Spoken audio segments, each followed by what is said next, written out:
Kundi la wadukuzi wa mtandaoni linalohusishwa na Iran lijulikanalo kama Handala limedai kuwa limefanikiwa kudukua mfumo wa drone zinazotumiwa na shirika la upelelezi la Marekani FBI na kutishia usalama wa kombe la dunia lililoanza wiki hii.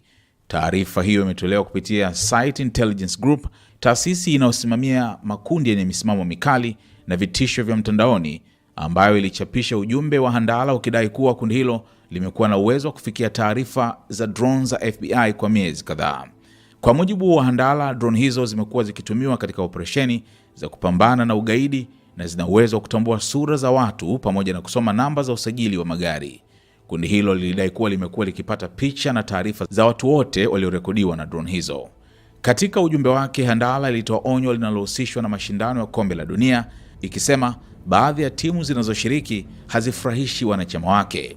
Ni bora muimarishe usalama wa kombe la dunia. Hatuzipendi kabisa baadhi ya timu hizo. Msisahau kuwa drone zipo kila mahali. Huwezi kujua ni lini moja inaweza kujikuta karibu na basi la timu yenu, ilisema sehemu ya taarifa hiyo.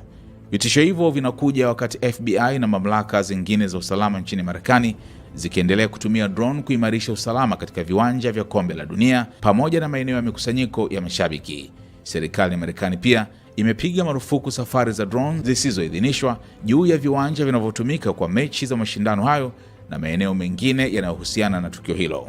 Hata hivyo, uhalali wa madai Handala umeanza kutiliwa shaka.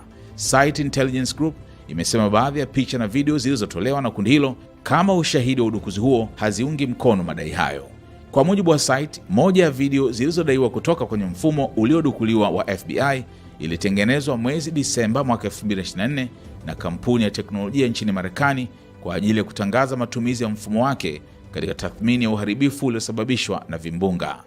Hii si mara ya kwanza kwa Handala kudai kufanya mashambulizi dhidi ya taasisi za Marekani. Mwezi Machi mwaka huu, kundi hilo lilidai kudukua akaunti ya barua pepe ya mkurugenzi wa FBI Kash Patel na kuchapisha picha binafsi pamoja na taarifa zingine mtandaoni.